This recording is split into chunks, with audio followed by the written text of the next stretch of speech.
Hello mga mamshi! Welcome to our podcast, Caffeinated Motherhood. Cheers!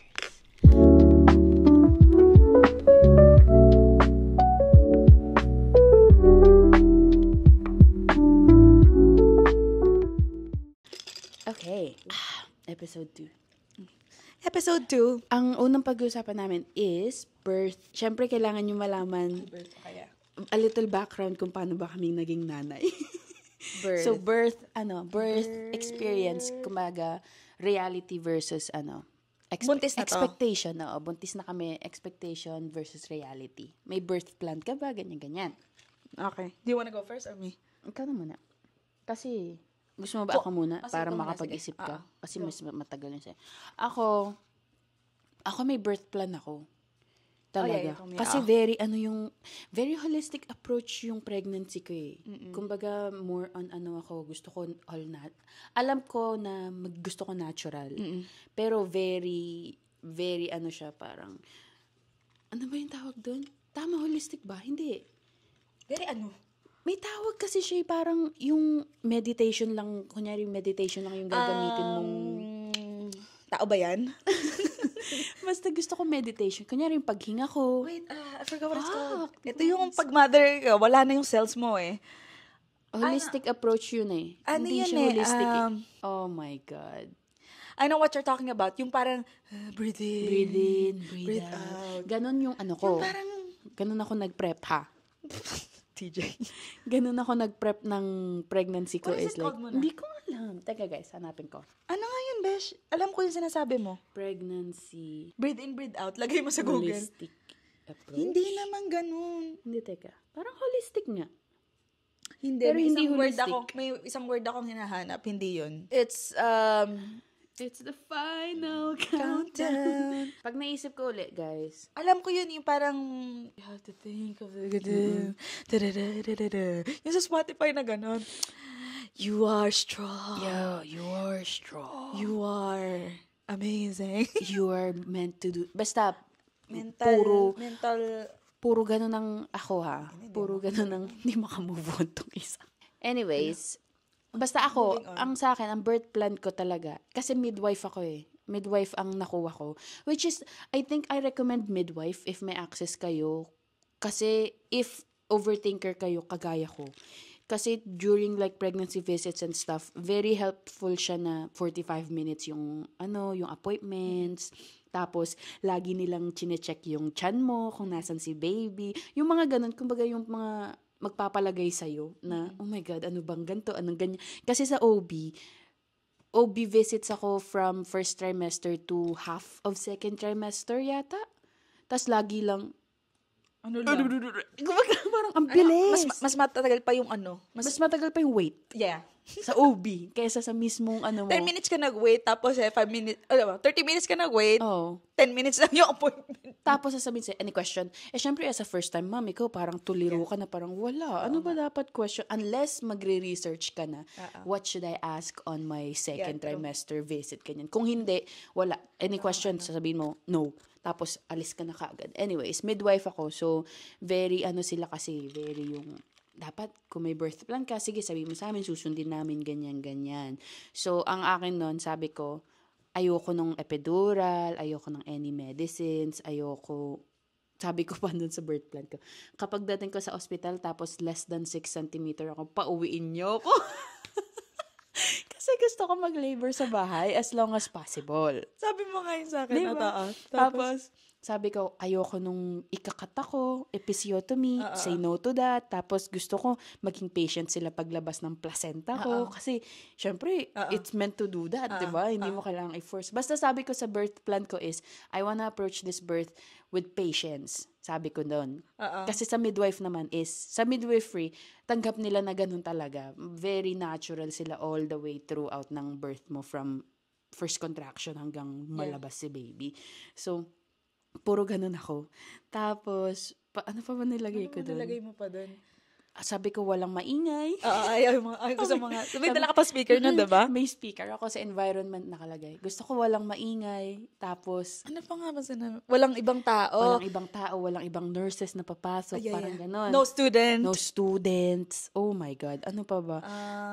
Andaay ko talaga. Kung kung gusto nyo ng birth plan, punta kayo sa akin. Tapos ano pa ba nga inano mo pa doon? I think that's it, no? Yeah, that's it. Tapos sabi ko, first, skin to skin. Tapos gusto ko yung cord clamping. Yung mga ganon. Tapos, lahat ng sinasabi nila na good for baby and you. Like, breastfeeding kagad after an hour, yung golden hour. Ganyan-ganyan. So, lahat yung, basta ganon. Tapos, ang nangyari. Ang tanong, nangyari ba? Ayun ang expectation ha. Yun yung aking nilagay. Ang nangyari. Sabihin mo yung mga nangyari. So, ang nangyari guys, actually, yung natural, na-achieve naman yun. Okay. Hagyan ng ma-achieve.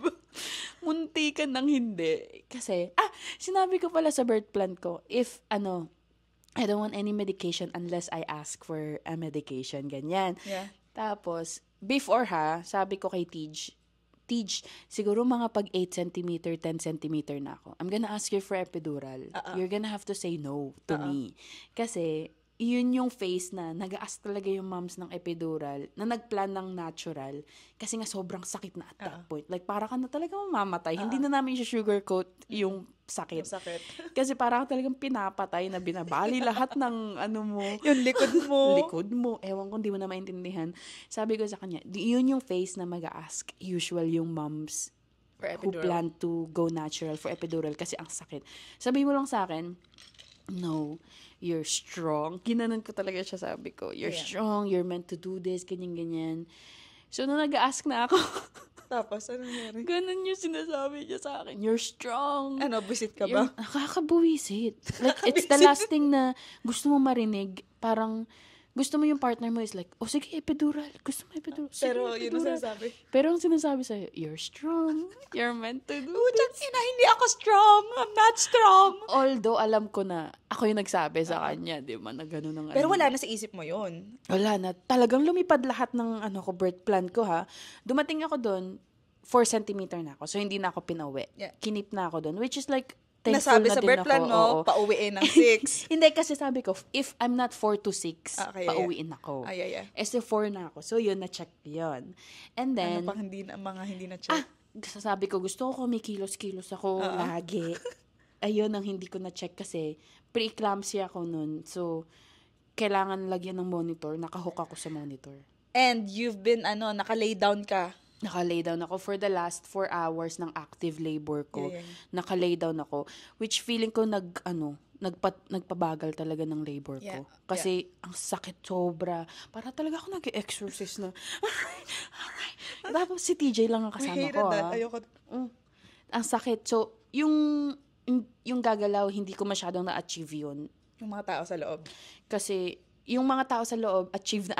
Kasi wala talagang tao. Kami lang, ako, si TJ, and midwife. Kami lang 3 na sa loob. So, walang pasok, labas na nurse. Walang ganon. You had the speakers on too. Speakers on. Kaso, hindi ko na naririnig yung music. Pa-speakers ka pa. Ek lang pala yun. Ek lang talaga. Actually, para kasing ang hina nung ni TJ. Hindi kasi namin alam kung gaano ba kalakas ang pwede. Parang ganun. Yeah. Ano ba? Okay. Tapos, pushing itself, sabi ko, ayoko mag-push sa back ko. Ayun, nag-push ako sa back. Kasi, binigyan naman ako ng choice. Pero sabi nila, I think mas efficient kung gantong position. At that point talaga, yes na lang ako ng yes sa nangyayari. Sabi ko na lang, sige, ganyan na lang gawin natin. Tapos, sabi niya, we're gonna cut you. Hindi man lang sabi sa akin, hindi man lang tinignan yung birth plan mong ayaw mo Hindi. Actually, sinisisi ko yung midwife ko dito. Pero, guys, yung midwife na kasama ko sa birth, hindi siya yung midwife na kinikita ko throughout ng pregnancy. Nag-call-in sick siya. Ayun pang isang tigok daw, wala. Naging ekis. Sabi, yung pa ang ekis. Nung nalaman kong, she's sick, so ibang midwife yung mag-a-assist sa'yo. Parang nagdurog yung mundo ko. At ang masakit, kasi pinakita ko dun sa midwife na yun yung birth plan ko. Ano binasa ginawa? niya. Sabi niya, yeah, oh yeah, we can do this. Oh yeah, we can do this. Tapos, nung masakit na syempre, hindi mo na maiisip mag-advocate for yourself. Kala ko man lang, yung midwife yung magsasabi na, oh, she doesn't want that. Yeah. Ito ang gusto niya. Yeah. Parang ganyan. Wala. Silent lang Talaga? siya. Hindi niya ako Pero dapat, right? dapat sila mag-advocate for me. Kasi, at that point, napasa kasi yung care from midwifery to Someone. OBGYN again, gawa ng pre-eclampsia kasi naging high risk kami. Yeah. So, dapat, nandun siya to at least advocate for me or support pa din sa akin. Kaya hindi na ako nagpapunta ng ibang kasi nga, nandun naman yung midwife, Kaya kumbaga. Hindi niya inano sa akin yun. So, Tapos ang nagpaanak sa'yo? OBGYN ang nagpaanak sa akin. May doctor, di ba, doon? Parang. So, nung parang, OBGYN ang nagpaanak sa'yo? Oo, OBGYN. Sino nagpaanak sa akin? OBGYN. Kasi yun yung doctor. Yung emergency doctor na nandun. Yung extra. Ayun, tas sabi, we're gonna cut you. Sa isip ko, ayokong makat. Pero, nagda-drop yung heart rate ni Avery. So, okay, whatever, sige, cut me. Although, mas gusto ko mag-tear naturally kasi mas okay daw yung pag-heal nun. Kasi, di ba, we'll get to that kay Che. Pero, yun, so, yung episiotomy, hindi din nangyari. Tapos, yung, paglabas, yung catheter, pinasukan pa ako ng catheter. Yeah! Bakit? Pinasukan ako ng catheter. Naiihi tuloy ako sa'yo. Kasi, may ihi. Kumbaga, Saan? may ihi sa bladder ko. Sabi, we're gonna put catheter on you kasi Para mapaihi ka. para makuha namin yung liquid to give baby more space to go out. So, pinasukan ako What does ng it feel catheter. Para siyang talagang kinulubit. Parang kulubit na masakit siya pero mas masakit kasi yung True. contractions Okay, at the moment. So, ikaw parang okay, wala. And then, student pa yung Ayun, ang isang X pa. X pa yun. Kasi nga, ayoko ng student. Student yung, ang tawag sa kanila? Resident? Resident chuchu is student. So, whatever. So, ako parang, nung nagpapakilala siya sa akin, parang hindi ko na lang masabi na, ayoko, lumabas ka, tawagin mo yung OBGYN, ayoko ng student. Wala na, out the door na din yun. Tinanggap ko na lang talaga na, sige, student. Ano pa? Tapos, nilabas na si baby. Gusto ko cord clamping, which I don't think nangyari. What is cord clamping? Cord clamping is you wait at least 10 to 15 minutes. Parang katulad sa... Hanggang puti na lahat yung cord mo. Wala nang blood na Dami mong alam. Sa scope, hindi naman ako nagganyan. Guys, anong ibig sabihin? Ang ibig sabihin nun daw is, yung blood, kailangan matransfer at least lahat ng blood from you to baby, to protect baby daw. Okay. So, cord clamping is, after a minute kasi, kinaklamp na kagad nila. So, nagwa-white na yung cord. Do they do that sa Pilipinas? I don't know. Kung sa Philippines din I think so. I never heard of that, actually. Cord clamping. Basta may ganun. So, sabi ko gusto ko cord clamping. Hindi ko na alam kung na cord clamping ba ako. Kasi nga, jutay na, wala na talaga yung utak ko. And then, placenta delivery na. Fuck that shit. Sabi ko, gusto ko is natural lang lumabas yung placenta kasi magko-contract ka pa, di ba, after. And then, kusang lalabas And then, it's supposed to kusang lumabas. Talaga? Yeah. Tignan mo, dito na nalalaman lahat. Ako, wala akong Kasi nga, sobrang research ako for birth. Gusto ko, yun. Wait, so when you contract, talagang bababa siya? Di ba lumabas na si baby? Yeah, kasi ginaganon Oo, nila. di ba lalabas na si baby? Mararamdaman mo na si baby lumabas. And then, 10 to 15 minutes, usually, ganun lumalabas yung placenta mo. Naturally. Physiologically. Lalabas si placenta daw. Dapat.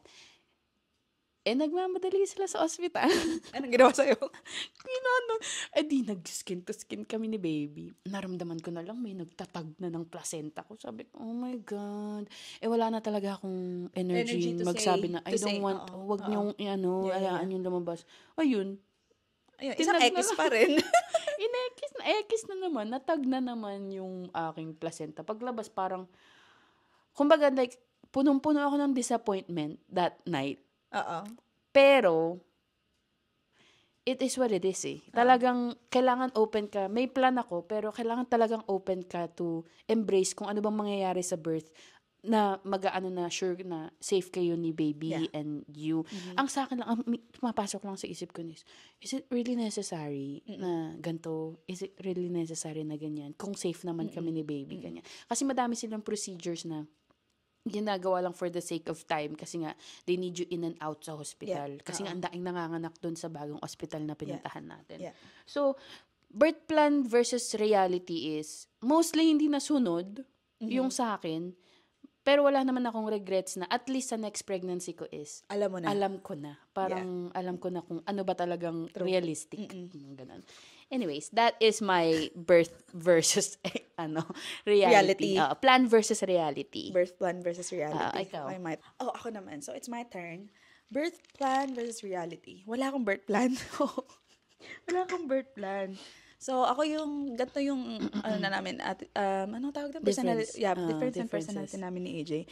Sa kanya kasi, masyadong, alam mo yung research talaga siya, like, prior to happening yung mga, ganun kaya Kaya ang dami mong iniisip. Kaya ako overthinker siguro. Oo. Ako more on, sige. sabi si TJ, hindi pa tapos. Yung ako kasi, parang go with the flow. Ay, buntis ako, okay. Naanak na ako, ganyan.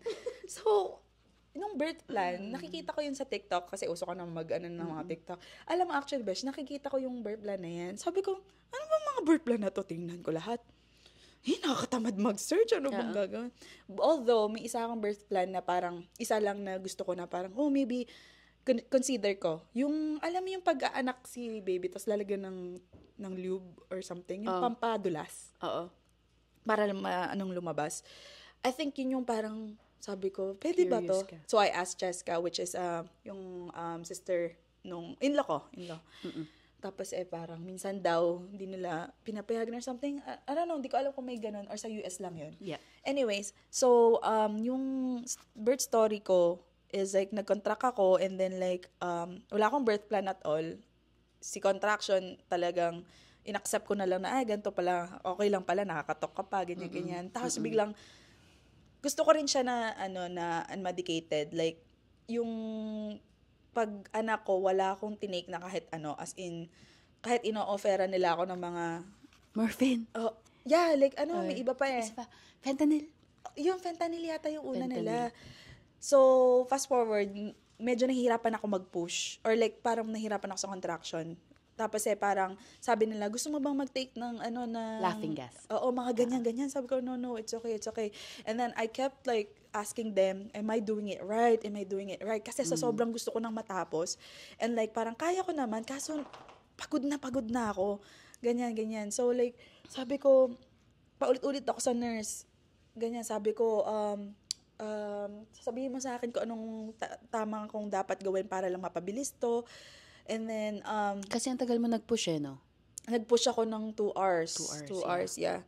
Tapos, about sa midwife, sa kanya nag-midwife siya, ako hindi.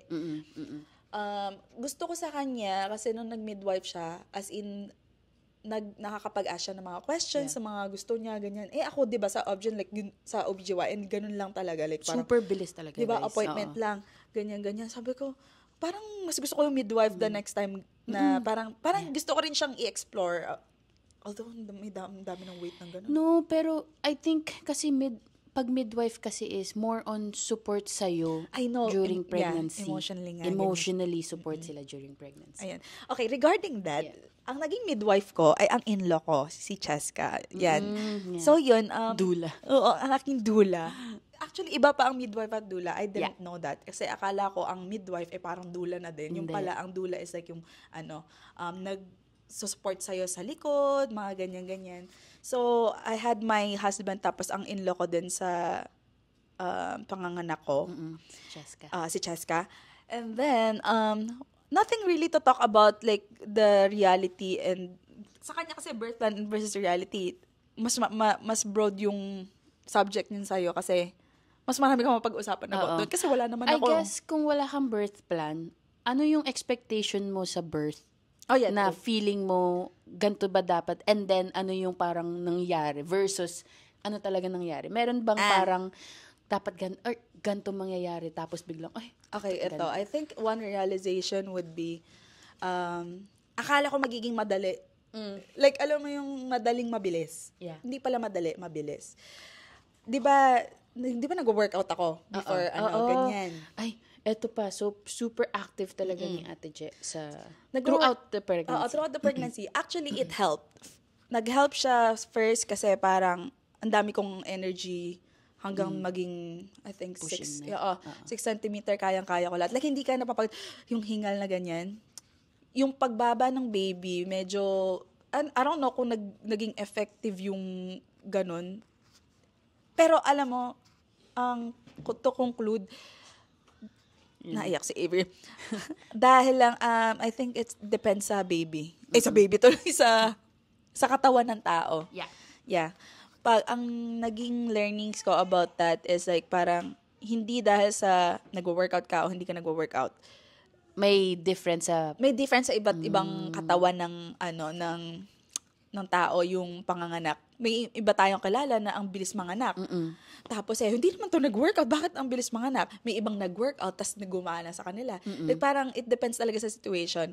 May iba na parang 3 na yung anak, yung pangatlo, ang tagal pa rin manganak, although na-experience na nila yung dalawa. Yeah. So, yun yung I think naging parang downside ko. Nasabi ko, what the heck? Akala ko magiging... Kasi active ka. Kasi ang active Nag-try ko, mong inactive ganyan. throughout. Oo. Ang naging benefit ko lang na pagiging active throughout my pregnancy would be, hindi ako napagod throughout my pregnancy.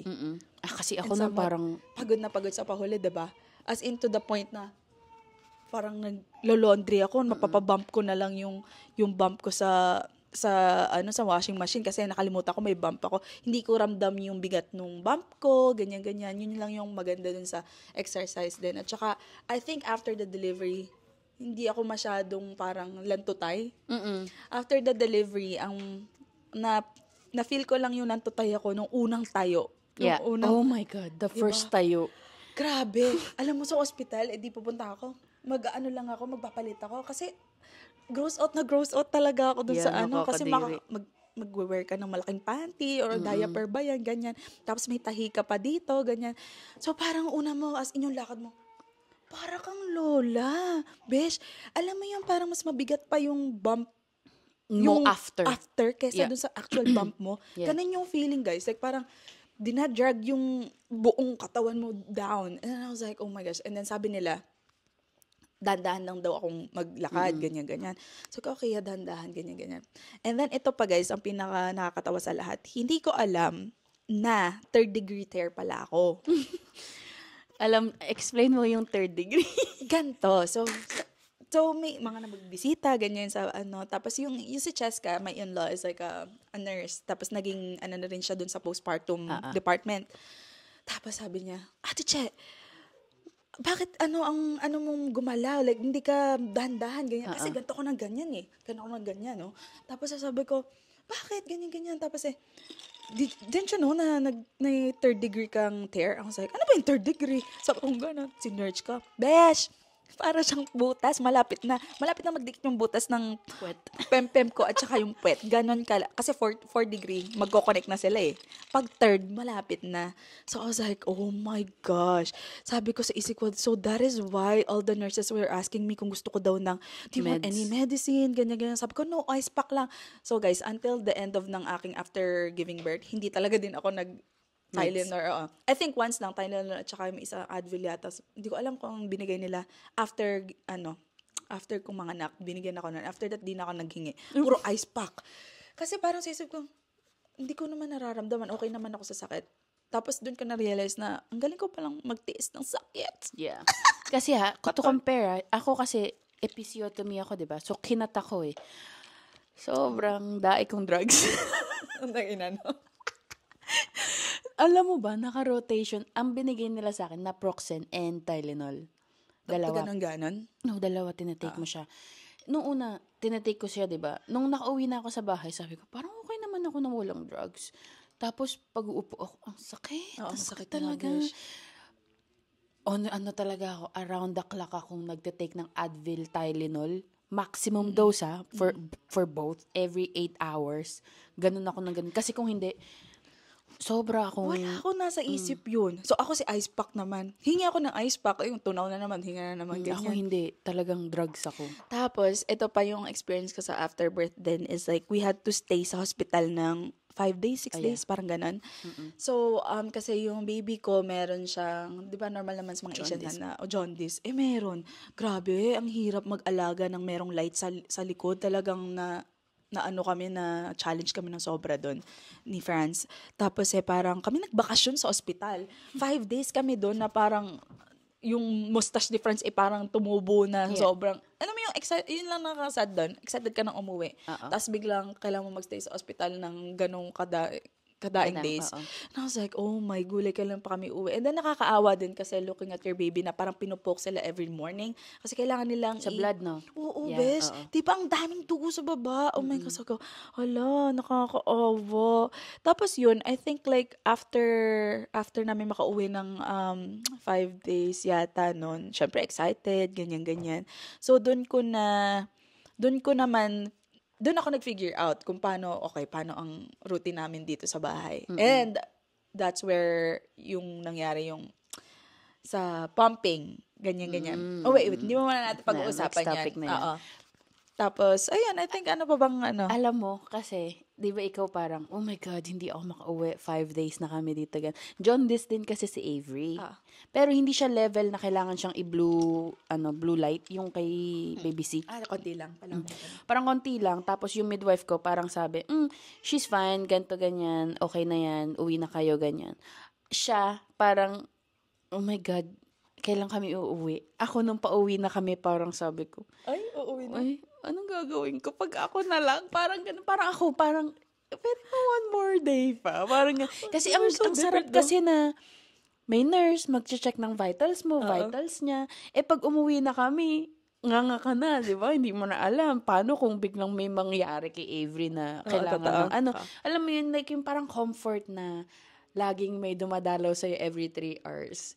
Nung sinabi ng midwife ko na uwi na, sabi ko, bakit ganun kami? Excited na umuwi. Di ba ikaw excited ka? Ako, talagang doon nag-start mag-race ang isip ko na, pag umuwi ako, kami na lang ni TJ. Ay, wait, may naalala pa rin pala ako about dun sa giving birth, di ba?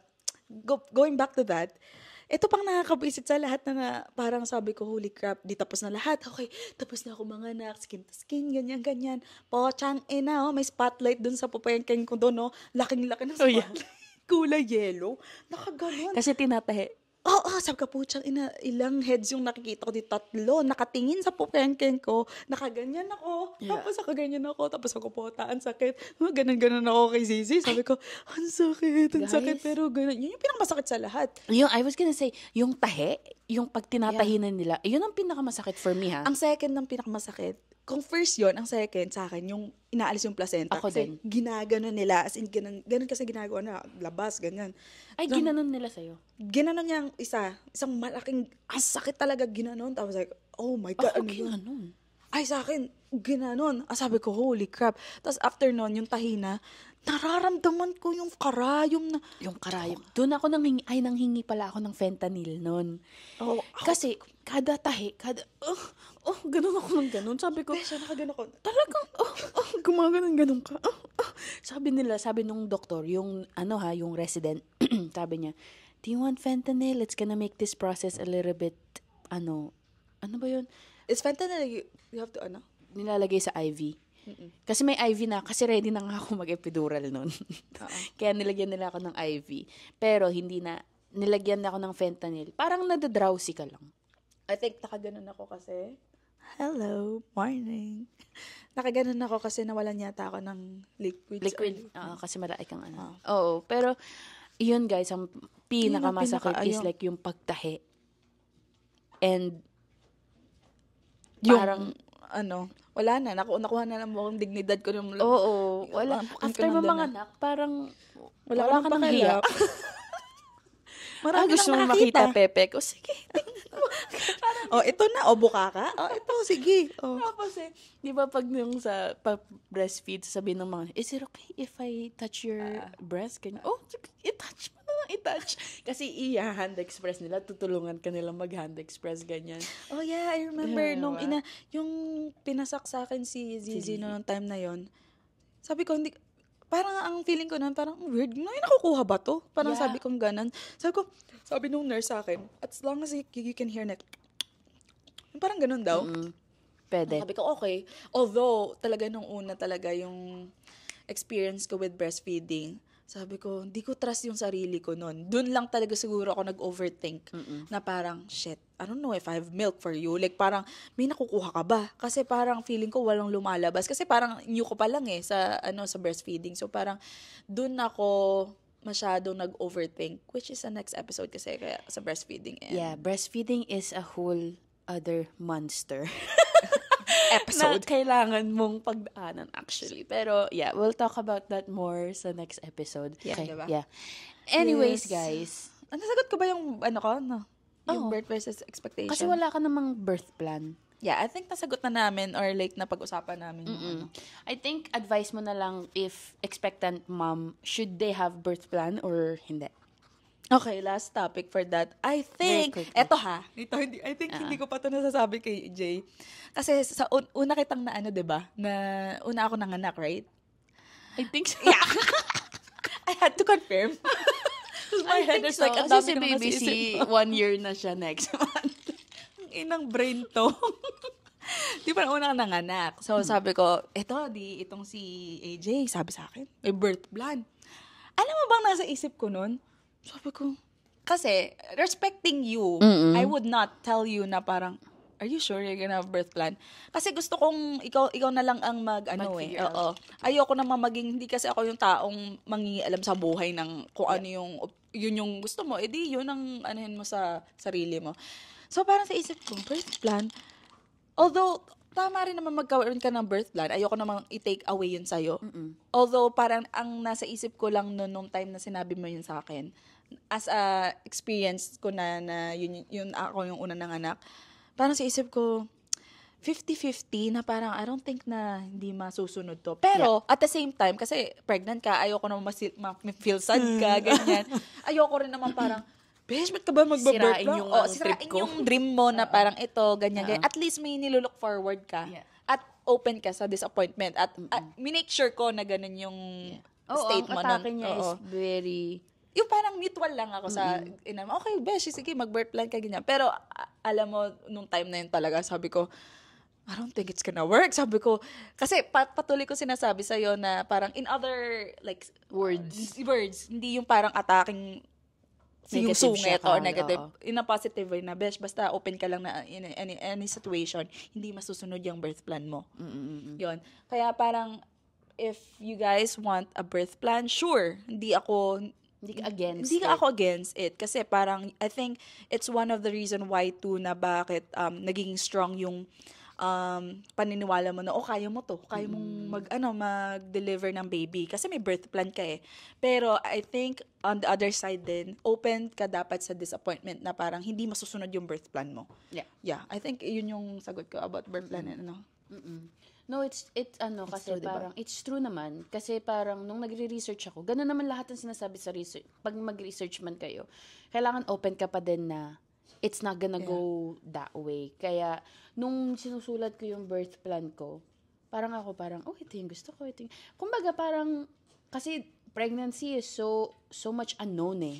'Di ba? Kumbaga nung nagsusulat ako ng birth plan ko, doon ko lang na feel na in control ako sa gusto kong mangyari in a way. Pero nga meron pa din nandun pa naglilinger pa din na paano kung hindi ganito, paano kung hindi ganyan. Pero ang focus ko nun is ito yung gusto ko. So ako, if gusto niyo if ang personality niyo is like A-type na parang ito ang gusto ko, ito ang ganyan eh. I would recommend birth plan para lang maano yung mind nyo na, pwedeng ganito pala ang mangyari. In a way. Tsaka, good practice din to know what you want. Yeah. And to advocate for yourself na if hindi man ikaw, yung birth partner mo, or kung magmi-midwife kayo, or ganyan, alam nila na ito yung gusto mo. Kasi after birth is very hard mag-advocate sa sarili mo and boundaries and stuff. Pero other topic yun. Pero birth plan is a good first step. Para ma-practice mo na alam mo yung gusto mo, alam mo yung gusto mo mangyari, ganyan-ganyan. And then, i-convey mo yun sa ibang tao. Yeah. Parang ganun. Pero, at sabi nga ni Ate Che, Open ka pa rin. open ka dapat. Hindi siya, pinalitan ko pala yung wording ko nun kasi sabi nga birth plan, sabi nila, dapat open ka lagi sa ganito ganyan. So, pinalitan ko siya nung prinin ko na nakalagay, birth preferences. Kumaga, mas prefer ko na ganito, pero kung ganito, okay lang. Yeah. Parang, prefer ko na ganyan, I pero think kung ganito, better nga ang Preferences. birth preferences, Yeah. not birth plan. birth plan kasi ito yung plano. Oo. Kumbaga, Preferences pag is like, pinaplano mo is like, ito yung mangyayari kasi ito yung plano mo eh. birth Preferences is like, Mas preferred ko na ganito, pero kung hindi, okay lang naman. hindi mo stop doon. You'll trust the medical professional naman talaga na, tsaka kung ano yung safe para sa inyo ng baby. Pero, it's helpful para sa kanila to know na Ano yung preferred mangyayari. mo. Yeah. Parang ganun. Pero, ayun guys. That is all for today's episode. Sana may napulot kayo kahit ilan. Yes. At konti. How are we ending this? Yeah, pero kung new moms kayo, nakakabigay nyo din ng kakadeliver nyo lang din or nag-deliver kayo within like last year or so, ano yung, may birth plan ba kayo? Anong nangyari nung pinanganak yung anak nyo? Nakangiti yung anak ko sa akin. Pero yeah, let us know sa comment. I think may comment section sa Spotify. Yes. So let us know kung ano ba ang inyong experience. It's always good. Hindi pala tayo nakikita din pag Yeah, Spotify. It's always good na malaman ng iba yung Your parang experience. variety Yes. of experiences and stuff to help other new moms, expectant, ganyan-ganyan, kung ano ba, para lang makarelate din. Pero, Yes, let's help each other, yeah, momshies. let's help each other because it is all we have in the world. Anyways, for next episode, we're going to talk about breastfeeding. Breastfeeding, and then ano yung experiences namin. And then, yeah. Di ba, Ana? We will end Breastfeeding. this Yeah. podcast. We'll end this podcast here because nakatingin na yung anak ko sa akin. She needs to eat soon. And follow us On our social medias. We'll link it all down below. YouTube for daily vlogging updates para makita nyo lagi ang aming pagmumukha. And Instagram. And TikTok. I think si Jem may TikTok. But yeah, we will see you guys on our next episode. Okay? Bye. Bye. Stay caffeinated. You'll need it. Yes. We should end it with a ganito. Wow.